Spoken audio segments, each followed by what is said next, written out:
There are so many people at the time are writing in their diaries, they cannot understand how it's ending up on a battlefield, that all these arguments over taxes and government are ending up and we're butchering each other.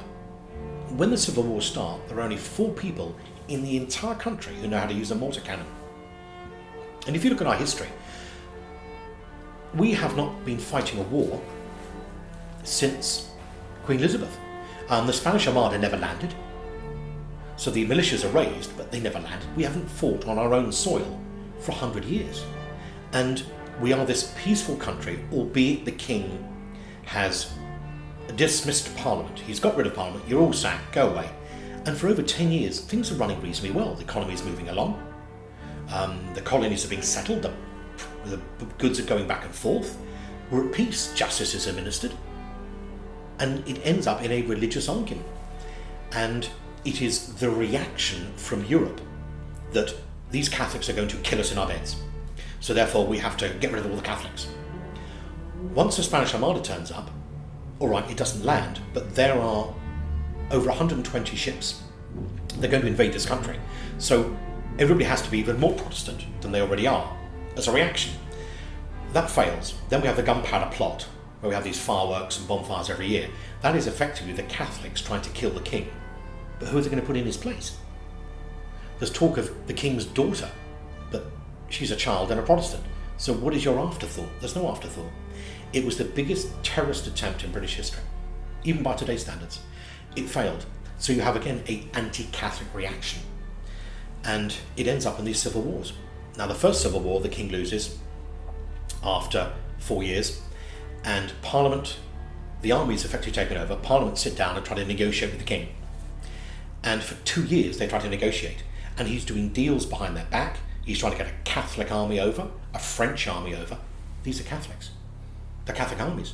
What does it look like to your supporters in Britain who fought for you that you're trying to get a French or Irish Catholic army over? And because of that, they feel the king is totally negotiating in bad faith, which with all respect to the king, he was. So we have another civil war. It's shorter, bloodier and more violent than the first, and the king loses again.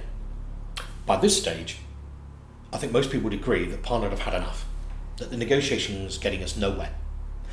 Let's just look at one man. Here's a man called Hugh Peter. He comes from Salem, Massachusetts. 1/4 of the entire men of the United States come back to fight the civil wars. Why? The reason is it's a lot easier to build your city upon a hill, your Protestant state, purified in England, than it is from starting from nowhere in America. So they come back. Hugh Peter is the man who will lead the religious part. He is, you could say, the Ayatollah of the revolution. Every revolution needs its mouthpiece, needs its person. That's him. His pre-battle speeches and preaching is incredible, and he motivates his men like nothing. He is also head of a regiment. So this man gives this force to the revolution. He and Oliver Cromwell sit down one day, and I think most people would agree. Hugh Peter says to Cromwell, "You want to solve the problem? Kill the king. He's the problem." So Cromwell's answer would logically have been, and I'm sure it was, well, we get rid of the king, who's going to run the country? And Hugh Peter says, "You are." That is the moment that Oliver Cromwell decides we're going to have a republic and no more monarchy. The king was put on trial. The death warrant, in my view, had already been drawn up before the trial started.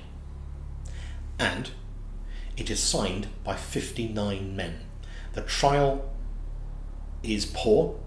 It's got very little legal value because, as the king said, by what law do you try me? You try me by no law. You make it up as you go along. What chance has everybody else got? And that is a very interesting point. The king had his faults, we know that, but the point he's making is if you just make up a trial and make up a law as you go along, nobody has got any chance of redemption in law.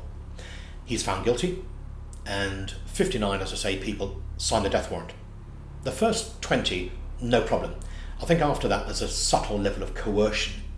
In the last 15, they're threatened. Who does the threatening? Captain Daniel Axtell, Captain of the Guard, Hugh Peter, and Oliver Cromwell. We know that. Evidence was there. Strangely enough, there was somebody hiding behind a curtain when they were drawing it up. So we have first-hand evidence of what was said. Now, number 4 is Edward Whaley. He's Oliver Cromwell's cousin. He's a general, a man made good. Number 13, 14, 15 are associates. One of them is a man called Gough. General Gough has married Whaley's daughter, so it's family. Number 38 is Colonel Dixwell. He's a functionary. He's a member of Parliament, governor of Dover Castle. He seals it in classic clerical hand. The king is executed and a republic is declared. For 11 years, Britain is under the authority of the Puritan government. The army run the show. And it all seems to go quite well for the army. But there's problems. Parliament don't like it. They think this is wrong. So the army and the Parliament eventually have a falling out. And Oliver Cromwell will have it dismissed, just like the king did. So what we have is the army running the state. 12 men, major generals, run this country. But even that was too much. So eventually, more members of Parliament start to complain. Oliver Cromwell dies. The king is dead. His family are in France in exile. So Richard Cromwell, Oliver Cromwell's son, takes over. He doesn't want anybody killed on his account. I'm not having this. This is appalling dictatorship. And after 9 months, he resigns. I've had enough. So now who runs the country? It all starts to fall apart. In exile, the king is negotiating with one of the big generals, Monk. He's got the best paid equipped army in the country, in Scotland. So he marches on London, declares the Parliament dismissed, and fresh elections. So I'm not taking over. I want fresh elections. Let's get all the members of Parliament back and sort this out. So there's this big negotiation in Parliament. They have a vote. What are we going to do? The king in exile, the dead king's son, sends a letter of indemnity and oblivion. Look, it's all over. What's happened in the past, leave it. Let's move forward. This is dynamite. Because now all the people who feared the king think, hold on, he's not going to take our houses. He's not going to execute us. Why don't we just have him back? And Parliament declare the king return. It is one of the greatest celebrations in this country's history. And the speech at the Houses of Parliament is perfect. That you are the desire of the three kingdoms, the balance and the settling of the tribes of Albion. King was welcomed back.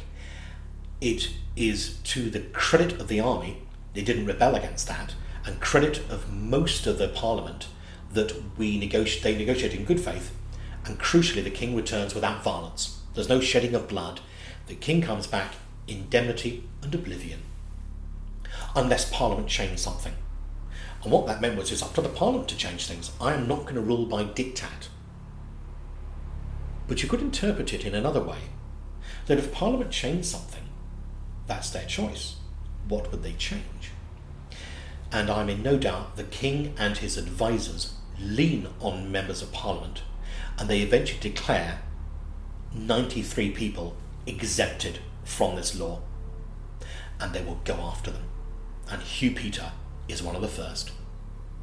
Then they go after others. Captain Axel of the Guard, those who signed the death warrant, many are dead, many are not. Now, if you were number 59, you might be able to say, they forced me. If you're number 4, number 13, you've had it. And General Whaley and General Gough will sail off to Boston. Hugh Peter will be hung, drawn and quartered, along with 14 others. Now, you can sail off to Boston. They're all Puritans. They were welcomed as heroes. What is interesting to note is 6 months later, the arrest warrant arrives. You would think the majority of the people who were involved in this would have stayed in Britain. They went to New Haven for a simple reason: it's an independent colony. It's not part of Connecticut at that stage. General Whaley, number 4 to sign the death warrants, sister lived there. So you've got family, you've got protection. And Hugh Peter has already sent the letters so they can get there and be hidden. I mean, the aspect of history, one of the most important things is behind the book, is that when Charles II returns, he and his advisors want to bury the Republic. And they have to. They need to go back to the monarchist ways. So 93 people are given bills of attainder. We are going to hunt you down. 14 will be hung, drawn and quartered, but many will be executed in Europe. People are assassinated in Europe. There was one man shot in the back in Switzerland. One man was stabbed to death in Holland. 3 men, 2 years later, who had signed the death warrant, were kidnapped near Amsterdam, shipped back to England, and hung, drawn and quartered. So the 2 men that fled to America, eventually it was 3, are well aware the hunt is on for them and it will not stop. And it did not stop.